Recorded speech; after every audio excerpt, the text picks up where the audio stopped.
അപ്പോൾ ഇന്ന് നമ്മളെ വീട്ടിൽ കുട്ടികളൊക്കെ സ്കൂൾ വിട്ട് വരുന്ന സമയത്തൊക്കെ ഒരു 4 മുട്ട ഉണ്ടെന്നുണ്ടെങ്കിൽ നമുക്ക് എത്രയും പെട്ടെന്ന് കുട്ടികൾ സ്കൂൾ വിട്ട് വന്നതിന് ശേഷം ഉണ്ടാക്കി കൊടുക്കാൻ പറ്റുന്ന ഒരു ഡിഷാണ് കേട്ടോ. അപ്പോൾ അതിന് ഞാനൊരു 4 ചെറിയ ബൗൾ ഇവിടെ എടുത്തിട്ടുണ്ട്. സ്റ്റീലിൻ്റെ ബൗളാണെങ്കിലും കുഴപ്പമില്ല, പൊട്ടണതാണെങ്കിലും കുഴപ്പമില്ല, എങ്ങനെ ആയാലും കുഴപ്പമില്ല.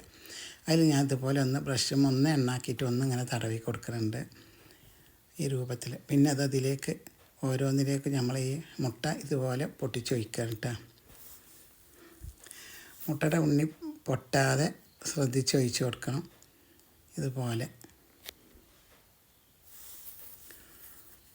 അപ്പോൾ ഇതാ 4 ബോളിലേക്ക് ഞാനിത് പൊട്ടിച്ചൊഴിച്ചിട്ടുണ്ടെങ്കിൽ ഇതിൻ്റെ മേലെ ഒരല്പം ഉപ്പ് തൂവി കൊടുക്കുക. ഇനി നമുക്കിതൊരു സ്റ്റീമറിലേക്കും വെക്കണം. ഞാനിത് വെച്ചിട്ടുണ്ട്.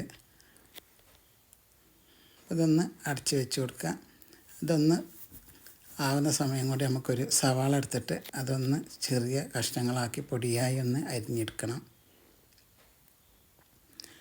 നന്നായി പൊടിയായി അരിഞ്ഞെടുക്കാൻ നോക്കുക. ഇതിൻ്റെ കൂടെ ഒരു ക്യാരറ്റ് കൂടെ ഞാൻ ഗ്രേറ്റ് ചെയ്തെടുത്തിട്ടുണ്ട്.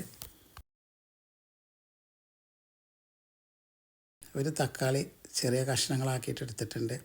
ഇതപ്പോൾ ഈ രൂപത്തിൽ ഇതിൻ്റെ മേലേക്ക് ഇങ്ങനെ ഇട്ട് കൊടുക്കുക. ഇനിയിപ്പോൾ ഈ രൂപത്തിലല്ല എന്നുണ്ടെന്നുണ്ടെങ്കിൽ നമ്മൾ ആ മുട്ട വെക്കണ കൊടുത്ത് തന്നെ ഇതിൻ്റെ മേലേക്ക് ഇട്ട് കൊടുത്താലും കുഴപ്പമില്ല. ഇവിടെ മക്കൾക്ക് പച്ചക്കറി ഒന്നും വലിയൊരു ഇഷ്ടമില്ല. അപ്പോൾ അതുകൊണ്ടാണ് ഞാനിങ്ങനെ ചെയ്യുന്നത്.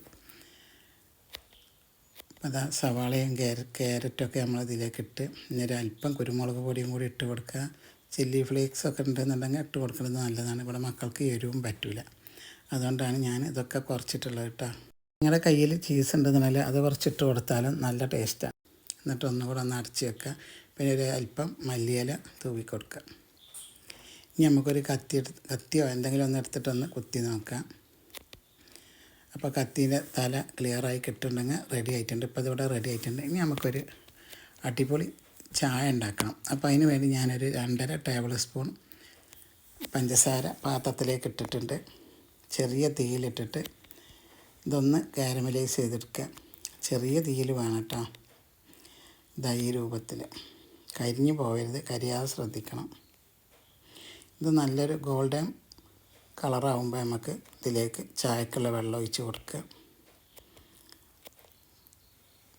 അപ്പോൾ ഇതിവിടെ കളറ് നന്നായി മാറി വന്നിട്ടുണ്ട്. ഇനി അപ്പോൾ ഇതിലേക്ക് ഞാൻ 1.25 കപ്പ് വെള്ളമാണ് ഒഴിച്ച് കൊടുക്കുന്നത് കേട്ടോ. എനിക്ക് 4 കപ്പ് ചായയാണ് വേണ്ടത് കേട്ടോ. പാത്രത്തിൽ ഇങ്ങനെ പറ്റി പിടിച്ചത് കണ്ടിട്ട് നിങ്ങൾ പേടിക്കണ്ട. അത് ഒന്ന് തള വരുമ്പോൾ അങ്ങോട്ട് അതിൽ നിന്ന് വേറിട്ട് പോരും. ഈ രൂപത്തിലിങ്ങനെ ആയി കിട്ടും കേട്ടോ. 1.25 കപ്പ് വെള്ളമാണ് ഞാൻ ഒഴിച്ച് കൊടുത്തിട്ടുള്ളത്. പിന്നെ ഇതിലേക്കൊരു 3 ഏലക്ക പൊട്ടിച്ചത് കൂടെ ഇട്ട് കൊടുക്കുക. ഒരു ചെറിയ കഷ്ണം ഇഞ്ചി കൂടെ ചതച്ചിട്ടിട്ട് കൊടുക്കുക. വെള്ളം നന്നായി തിളച്ചതിന് ശേഷം നമുക്കിതിലേക്ക് പൊടി ഇട്ട് കൊടുക്കുക.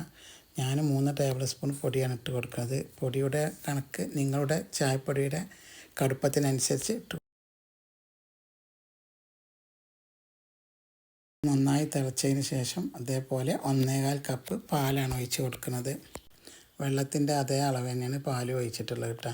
ഇനി ഇത് നന്നായി ഒന്ന് തിളച്ച് വരണം. നല്ലപോലെ ഒന്ന് തിള വന്നതിന് ശേഷം ഒന്ന് ഇളക്കി കൊടുക്കുക. നന്നായി തിളച്ചതിന് ശേഷം നമുക്ക് നല്ലവണ്ണം ഇളക്കി കൊടുക്കുക. തിളച്ച് പുറത്തേക്ക് പോകുന്നത് നല്ലവണ്ണം ശ്രദ്ധിക്കുക. ഈ രൂപത്തിലിങ്ങനെ ഇളക്കി കൊടുക്കുക. ഇപ്പോൾ ഇതിവിടെ റെഡി ആയിട്ടുണ്ട്. ഇനി ഞാനിതൊന്ന് ആറ്റിയെടുക്കാം. എപ്പോൾ ഏത് ചായ ഉണ്ടാക്കാമെങ്കിൽ നമ്മൾ 2-3 പ്രാവശ്യം നന്നായി ഒന്ന് ആറ്റിയെടുക്കണം. ഈ രൂപത്തിൽ അടിച്ചെടുക്കുക എന്നൊക്കെ പറയും. ഇപ്പോൾ ചായ ഇവിടെ റെഡി ആയിട്ടുണ്ട്. ഇപ്പോൾ നമുക്ക് ഈ പാത്രത്തിൽ നിന്ന് ഇതൊന്ന് എടുത്ത് നോക്കാം. അപ്പോൾ ഞാനൊന്ന് എടുത്തതാണ് ഈ രൂപത്തിൽ. ഇതിൻ്റെ സൈഡ് ഭാഗം ഇങ്ങനെ സ്പൂൺ വെച്ചിട്ട് ഒന്നിങ്ങനെ ഇളക്കി കൊടുത്താൽ മതി. അപ്പോൾ ശരിക്കൊണ്ട് പോകുന്ന കിട്ടും. ഇതതുപോലെ. അപ്പോൾ എല്ലാം ഇവിടെ എടുത്തിട്ടുണ്ട്.